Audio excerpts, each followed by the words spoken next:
ছেলে আমার চুলে তেল দিচ্ছিল আর বলছিল, মা, আমি ছাড়া আর কেউ তোমার চুলে হাত দিতে পারবে না। আমি হাসতে হাসতে বললাম, সেলুনে তো যেতে হয় মাঝে মাঝে। সে তেল মাখানো বন্ধ করে দিয়ে বলল, তুমি আর সেলুনে যাবে না, আমি তোমার সব কাজ করব। আমি তার দিকে ফিরে তাকালাম। সে আমার কাঁধে হাত রেখে বলল, মা, একটি স্বামী যেমন তার স্ত্রীর সব কিছুর দায়িত্ব নেয়, আমিও তেমনি তোমার সব দায়িত্ব নিতে চাই। তেলের গন্ধ আমার চারপাশে ছড়িয়ে রইল।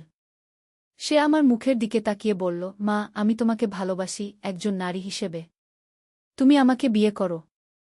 আমরা এই ঘরেই নতুন জীবন শুরু করি। তেলমাখা তার হাত আমার গালে স্পর্শ করল। এই গল্পটি সম্পূর্ণ শুনলে আপনাদের পানি অটোমেটিক বের হয়ে যাবে, সো যত দ্রুত সম্ভব হাতের কাছে টিস্যু নিয়ে বসে পড়ো। বিছানার চাদর যেন নষ্ট না হয় সেটা সম্পূর্ণ খেয়াল রাখার অনুরোধ জানিয়ে গল্পটি এখন শুরু করব। তার আগে সর্বশেষ অনুরোধ, দয়া করে এমন পানি বের করার গল্প নিয়মিত শুনতে আমাদের চ্যানেলটি সকলেই সাবস্ক্রাইব করুন। ধন্যবাদ। হ্যালো বন্ধুরা, আমার নাম পূর্ণিমা দাস। আমার বয়স 40 বছর। আমার স্বামীর নাম তপন দাস, বয়স 43 বছর। আমাদের 2 সন্তান, রিয়াদ আর তনবি। রিয়াদ 18 বছর বয়সী, কলেজে পড়ে। তনবি 10 বছর বয়সী, স্কুলে যায়। আজ যে ঘটনার কথা বলবো সেটা আমার জীবনের সবচেয়ে অদ্ভুত এবং রহস্যময় অভিজ্ঞতা। আমি কখনো ভাবিনি যে আমার নিজের ঘরেই লুকিয়ে আছে এমন এক রহস্য যা আমার পুরো পরিবারকে একটি অবিশ্বাস্য অ্যাডভেঞ্চারের মধ্যে নিয়ে যাবে। সেদিন রাতে আমি রান্নাঘরে কাজ করছিলাম। হঠাৎ রিয়াদ এসে আমার পেছনে দাঁড়াল।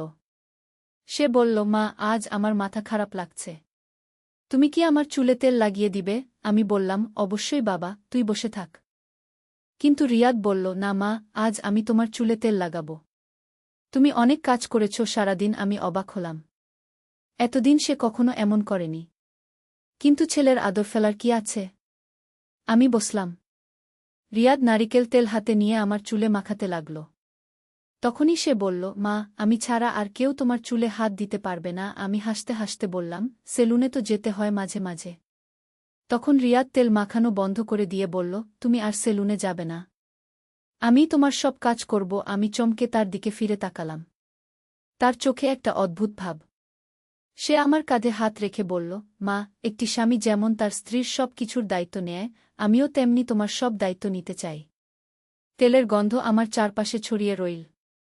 সে আমার মুখের দিকে তাকিয়ে বলল, মা, আমি তোমাকে ভালোবাসি একজন নারী হিসেবে। তুমি আমাকে বিয়ে করো। আমরা এই ঘরেই নতুন জীবন শুরু করি। তেলমাখা তার হাত আমার গালে স্পর্শ করল। আমি একদম থমকে গেলাম। এ কি আমার রিয়াদ? আমার ছেলে? তার মুখের দিকে তাকিয়ে আমি বুঝতে পারলাম এটা কোনো স্বাভাবিক আচরণ নয়। তার চোখটা ভীষণ লাল হয়ে আছে। মনে হচ্ছে যেন সে নেশা করেছে কিংবা কারো দ্বারা নিয়ন্ত্রিত হচ্ছে। আমি ধীরে ধীরে বললাম, রিয়াদ, তুই কি বলছিস? তুই কি ঠিক আছিস? তখন রিয়াদ আরও কাছে এসে বলল, আমি একদম ঠিক আছি মা।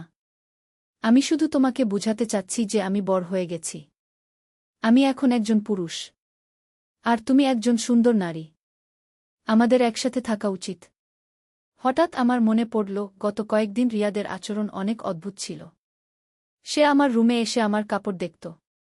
আমি যখন গোসল করতে যেতাম সে বাথরুমের কাছে ঘোরাফেরা করত। একদিন রাতে আমি উঠে দেখি সে আমার বিছানার পাশে দাঁড়িয়ে আছে।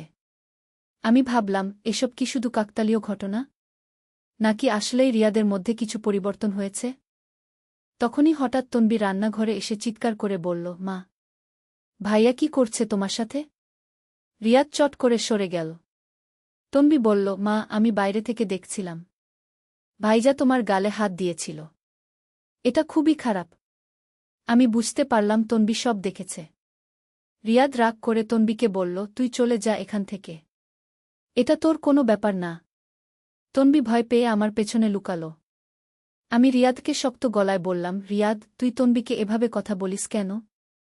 আর তুই আমার সাথে যে আচরণ করছিস এটা একদমই ঠিক না। রিয়াদ বলল, মা, আমি কোনো ভুল কিছু করিনি। আমি শুধু তোমাকে ভালোবাসার কথা বলেছি। আমি বললাম, রিয়াদ, মা ছেলের ভালোবাসা আর স্বামী স্ত্রীর ভালোবাসা এক জিনিস না। তুই এসব কি বলছিস? তখন রিয়াদ আরও রেগে গিয়ে বলল, মা, তুমি বুঝতে চাচ্ছ না। বাবা তো সারাদিন বাইরে থাকে। তিনি তোমার যত্ন নিতে পারে না। আমি পারি। আমি তোমার সব প্রয়োজন মিটাতে পারি। এই কথা শুনে আমার গায়ে কাঁটা দিল। আমি বুঝতে পারলাম রিয়াদ কোনো স্বাভাবিক অবস্থায় নেই। হয়তো কোনো মানসিক সমস্যা হয়েছে তার, কিংবা কেউ তাকে প্রভাবিত করেছে। আমি তাকে শান্ত করার চেষ্টা করে বললাম, রিয়াদ, তুই একটু রেস্ট নে। আমি তোর বাবাকে ফোন করি। রিয়াদ চিৎকার করে বলল, না, বাবাকে ফোন করবে না। আমি চাই না উনি জানুক। এটা আমাদের মধ্যেকার ব্যাপার। আমি ভয় পেয়ে গেলাম। রিয়াদের আচরণ ক্রমশ আরও অদ্ভুত হচ্ছিল। আমি তনবির হাত ধরে বললাম, তনবি, তুই আমার সাথে আয়। কিন্তু রিয়াদ আমাদের পথ আগলে দাঁড়াল। বলল, কেউ কোথাও যাবে না। আজ আমাদের এই বিষয়ে কথা বলতেই হবে। হঠাৎ দরজার বেল বাজল। আমি স্বস্তি পেলাম। নিশ্চয়ই তপন ফিরেছে। কিন্তু রিয়াদ বলল, কেউ দরজা খুলবে না। আমি বললাম, রিয়াদ, এটা তোর বাবা হতে পারে। তাতে কি? আজ আমি কারো সাথে কথা বলবো না। দরজার বেল আবার বাজল। এবার একসাথে কয়েকবার। মনে হচ্ছিল বাইরে কেউ অপেক্ষা করছে। আমি রিয়াদকে সরিয়ে দিয়ে দরজার দিকে যাওয়ার চেষ্টা করলাম। কিন্তু সে আমার হাত ধরে ফেল। বলল, মা, তুমি কোথাও যেতে পারবে না। আমি তোমাকে ছাড়ব না। তখনই আমি চিৎকার করে বললাম, রিয়াদ, তুই কি করছিস? আমি তোর মা। হঠাৎ করে দরজা খুলে গেল। তপন ভিতরে ঢুকে দেখল এই অবস্থা। তিনি চমকে গেলেন। বললেন, এখানে কি হচ্ছে? রিয়াদ তখনও আমার হাত ছাড়েনি। তপন এসে রিয়াদকে জোর করে আমার কাছ থেকে সরিয়ে দিলেন। বললেন, রিয়াদ, তুই কি করছিস তোর মায়ের সাথে? রিয়াদ চিৎকার করে বলল, বাবা, আপনি বুঝবেন না। আমি মাকে ভালোবাসি। তপন রেগে গিয়ে বললেন, হ্যাঁ, সেটা স্বাভাবিক। কিন্তু এভাবে কেন? তুই কি পাগল হয়ে গেছিস? রিয়াদ বলল, আমি পাগল হইনি। আমি শুধু সত্য কথা বলেছি। আমি মাকে একজন নারী হিসেবে ভালোবাসি। এই কথা শুনে তপন আরও রেগে গেলেন। তিনি রিয়াদকে একটা চড় মারলেন। বললেন, তুই কি বলছিস? এসব কোথা থেকে শিখেছিস? রিয়াদ কাঁদতে শুরু করল। বলল, আমি ভুল কিছু বলিনি। আমি সত্যি সত্যি মাকে ভালোবাসি। আপনি বুঝছেন না। আমি তপনকে বললাম, তপন, রিয়াদের মানসিক অবস্থা ঠিক নেই। আমরা ডাক্তারের কাছে নিয়ে যাই। তপন বললেন, হ্যাঁ, এটাই ভালো হবে। কিন্তু রিয়াদ কোথা থেকে এসব চিন্তা পেল? হঠাৎ তনবি বলল, বাবা, আমি কয়েকদিন ধরে ভাইয়াকে মোবাইলে অদ্ভুত ভিডিও দেখতে দেখেছি। আর সে মায়ের ছবি তুলত লুকিয়ে লুকিয়ে। আমরা সবাই চমকে গেলাম। তপন রিয়াদের মোবাইল চেক করতে গেলেন। কিন্তু রিয়াদ মোবাইল দিতে অস্বীকার করল। তখন তপন জোর করে মোবাইল নিয়ে দেখলেন। আমরা যা দেখলাম তাতে সবাই হতবাক। রিয়াদের ফোনে অনেক অপ্রাপ্তবয়স্ক ভিডিও ছিল। এছাড়া আমার অনেক ছবি ছিল যেগুলো সে গোপনে তুলেছে। তপন রেগে গিয়ে বললেন, রিয়াদ, তুই এসব কোথায় পেলি? কে দিয়েছে? রিয়াদ কিছু বলল না। শুধু কাঁদতে লাগল। আমি বুঝতে পারলাম রিয়াদ ইন্টারনেটে ভুল জিনিস দেখে প্রভাবিত হয়েছে। এজন্য তার মানসিকতার এমন পরিবর্তন।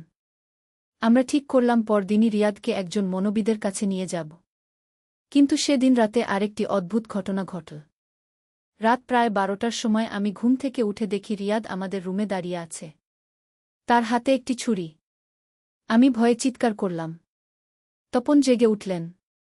রিয়াদ বলল, আমি আর পারছি না। যদি আমি মাকে পেতে না পারি তাহলে কেউ পাবে না। তপন লাফিয়ে উঠে রিয়াদের হাত থেকে ছুরি ছিনিয়ে নিলেন। রিয়াদ মাটিতে বসে পড়ে কাঁদতে লাগল। আমরা বুঝলাম ব্যাপারটা খুবই গুরুতর।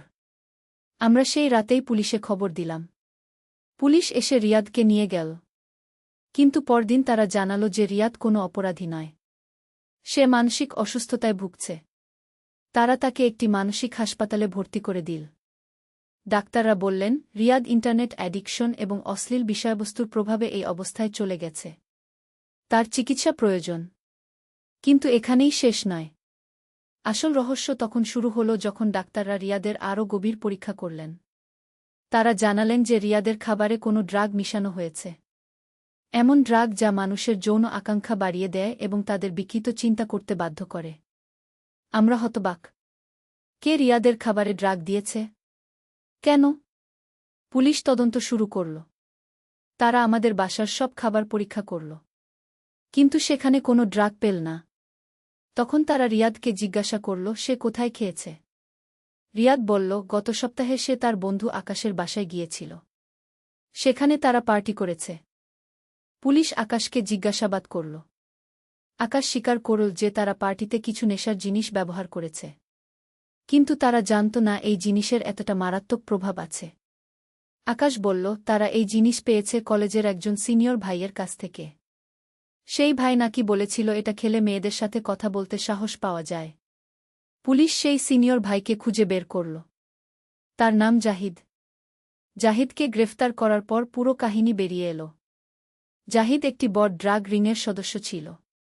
তারা কলেজ ভার্সিটির ছেলেমেয়েদের টার্গেট করে এই জিনিস বিক্রি করত। তাদের উদ্দেশ্য ছিল তরুণদের নৈতিকভাবে ধ্বংস করে দেয়া। এই ড্রাগ রিংয়ের মূল হোতা ছিল রফিক নামের একজন।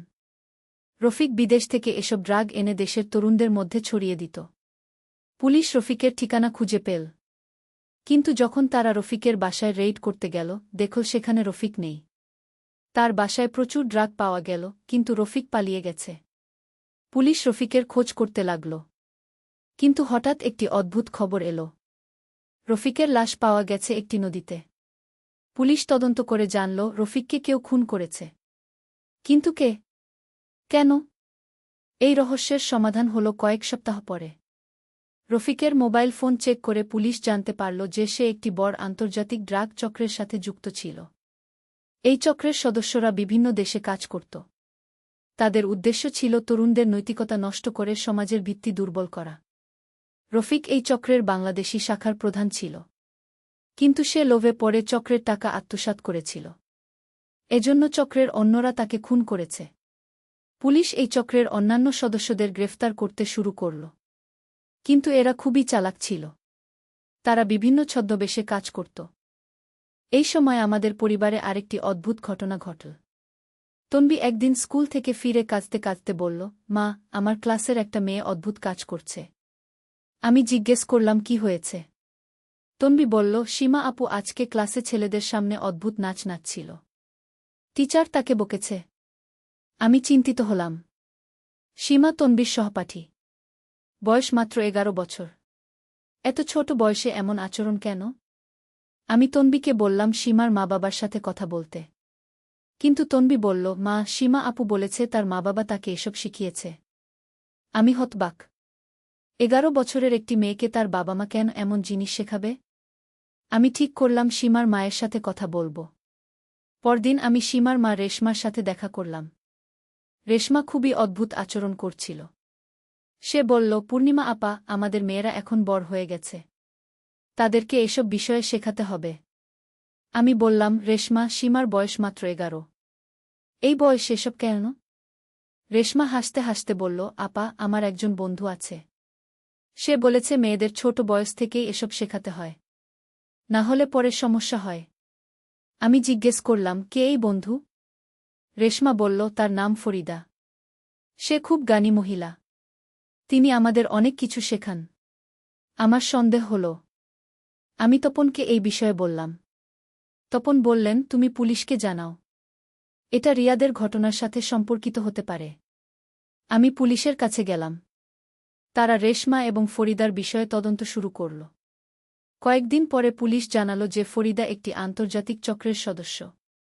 সে মায়েদের প্রভাবিত করে তাদের সন্তানদের নৈতিকভাবে ধ্বংস করার কাজে লাগাত। ফরিদার আসল নাম ছিল ফাতেমা।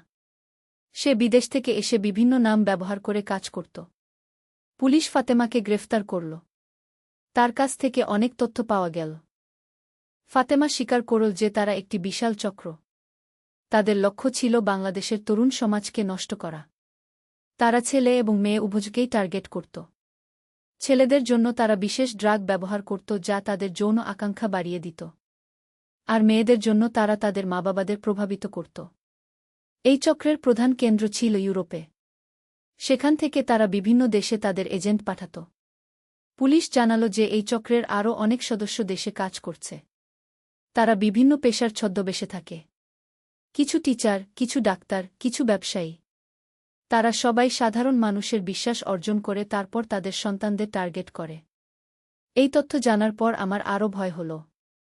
আমি ভাবলাম, আমাদের আশেপাশে আর কারা এই চক্রের সদস্য হতে পারে? আমি এলাকার অন্যান্য মা-বাবাদের সাবধান করলাম। কিন্তু অনেকেই বিশ্বাস করল না। তারা বলল, এসব বাড়াবাড়ি, এত কিছু হতে পারে না। কিন্তু কয়েক সপ্তাহ পরেই প্রমাণ পেলাম যে আমার সন্দেহ সঠিক ছিল। আমাদের এলাকার আরও কয়েকটি পরিবারে অদ্ভুত ঘটনা ঘটতে শুরু করল। রহিমের ছেলে তানভীর হঠাৎ তার বোনের সাথে অদ্ভুত আচরণ করতে শুরু করল। করিমের মেয়ে সুমি স্কুলে অশালীন আচরণ করতে লাগল। আমি বুঝলাম এই চক্র আমাদের পুরো এলাকায় ছড়িয়ে গেছে। আমি আবার পুলিশের কাছে গেলাম। তারা বলল তারা তদন্ত করবে। কিন্তু এত সব ঘটনা একসাথে হওয়ায় তারাও বিভ্রান্ত হয়ে পড়েছে। তখন আমি ঠিক করলাম নিজেই কিছু অনুসন্ধান করব। আমি লক্ষ্য করলাম যে সব ক্ষতিগ্রস্ত পরিবারের সন্তানরা একটি বিশেষ কোচিং সেন্টারে যেত। সেই কোচিং সেন্টারের নাম উজ্জ্বল ভবিষ্যৎ। আমি সেখানে গিয়ে দেখলাম খুবই সুন্দর একটি পরিবেশ। শিক্ষকরা সবাই ভদ্র এবং শিক্ষিত। কিন্তু আমার মন সন্দেহ করছিল। আমি ঠিক করলাম আরও গভীরে যাব। আমি তনবিকে বললাম সে যেন কোচিং সেন্টারের বিষয়ে আরও তথ্য সংগ্রহ করে। তনবি জানালো যে সেখানে মাঝে মাঝে বিশেষ প্রোগ্রাম হয়। সেই প্রোগ্রামে শুধু বড় ছেলেমেয়েরা অংশগ্রহণ করে। আমি আরও খোঁজ নিলাম। পেলাম যে এই বিশেষ প্রোগ্রামে তারা ছেলেমেয়েদের ব্যক্তিত্ব বিকাশের নামে কিছু শেখায়। আমার সন্দেহ আরও বাড়ল। আমি তপনের সাথে পরামর্শ করলাম। আমরা ঠিক করলাম কোচিং সেন্টারে একবার যাব। আমরা গেলাম সেখানে। মূল শিক্ষক মিস্টার রহমান আমাদের সাথে কথা বললেন। তিনি খুবই ভদ্র এবং শিক্ষিত মানুষ মনে হল। কিন্তু আমি লক্ষ্য করলাম তার অফিসের একটি কোণে কিছু বই রাখা আছে যেগুলোর নাম অদ্ভুত। আমি একটি বইয়ের নাম পড়তে পারলাম, তরুণদের মনস্তাত্ত্বিক নিয়ন্ত্রণ। এটা দেখে আমার আরও সন্দেহ হল। আমি তপনকে ইশারায় জানালাম। আমরা সেদিন বাসায় ফিরলাম। কিন্তু পরদিন আমি একা গেলাম কোচিং সেন্টারে। আমি বললাম আমি আমার ছেলে রিয়াদকে ভর্তি করাতে চাই। রহমান সাহেব খুশি হলেন। তিনি আমাকে একটি ফর্ম দিলেন পূরণ করতে। ফর্মে অনেক ব্যক্তিগত তথ্য চাওয়া হয়েছিল। পরিবারের সবার নাম, বয়স, পেশা, আর্থিক অবস্থা, এমনকি পারিবারিক সমস্যার কথাও জানতে চাওয়া হয়েছিল। আমি বুঝলাম এগুলো স্বাভাবিক ভর্তির ফর্ম নয়। এগুলো তথ্য সংগ্রহের ফর্ম। আমি ফর্মটি নিয়ে বাসায় চলে এলাম। তপনকে দেখালাম। তপনও একমত হলেন যে এটা সন্দেহজনক। আমরা পুলিশকে জানালাম। পুলিশ বলল তারা কোচিং সেন্টারটি নজরদারিতে রাখবে। কয়েকদিন পর পুলিশ জানালো যে তারা প্রমাণ পেয়েছে। কোচিং সেন্টারটি আসলেই সেই আন্তর্জাতিক চক্রের একটি শাখা। তারা সেখানে রেইড করল। রহমান সাহেবকে গ্রেফতার করল। তার কাছ থেকে অনেক গুরুত্বপূর্ণ তথ্য পাওয়া গেল। রহমান সাহেব স্বীকার করলেন যে তারা শিক্ষার নামে ছেলেমেয়েদের মগজ ধোলাই করত। তাদের নৈতিকতা নষ্ট করে দিত। তাদের পরিকল্পনা ছিল পুরো দেশের তরুণ সমাজকে নষ্ট করে দেয়া, যাতে দেশ দুর্বল হয়ে পড়ে। এই চক্রের পেছনে ছিল একটি বিদেশি শক্তি যারা বাংলাদেশের ক্ষতি করতে চাইত। পুলিশ এই তথ্যগুলো সরকারের কাছে পৌঁছে দিল। সরকার এই বিষয়ে গুরুত্ব দিয়ে ব্যবস্থা নিল। দেশব্যাপী অভিযান চালিয়ে এই চক্রের অনেক সদস্যকে গ্রেফতার করা হল। কিন্তু আমাদের পরিবারের জন্য এই ঘটনার প্রভাব দীর্ঘস্থায়ী হল। রিয়াদের চিকিৎসা চলতে লাগল। ডাক্তাররা বললেন সে সুস্থ হয়ে উঠবে, তবে সময় লাগবে। আমি প্রতিদিন হাসপাতালে গিয়ে রিয়াদের সাথে দেখা করতাম। ধীরে ধীরে সে স্বাভাবিক হয়ে উঠতে শুরু করল। একদিন রিয়াদ কাঁদতে কাঁদতে আমাকে বলল, মা, আমি খুব লজ্জিত। আমি তোমার সাথে যেভাবে আচরণ করেছি তা ক্ষমার অযোগ্য। আমি তাকে বুঝালাম যে এটা তার দোষ নয়। সে বিশেষ ড্রাগের প্রভাবে এমন করেছে। রিয়াদ বলল, কিন্তু মা, আমি তো জানতাম এগুলো ভুল। তারপরও কেন করলাম? আমি বললাম, বাবা, মানুষ যখন নেশায় থাকে তখন সে সঠিক ভুল বুঝতে পারে না। তুই এখন ভালো হয়ে গেছিস, সেটাই আসল। রিয়াদের চিকিৎসক করিম বললেন, রিয়াদ এখন সম্পূর্ণ সুস্থ। তবে তাকে কিছুদিন পরামর্শ নিতে হবে।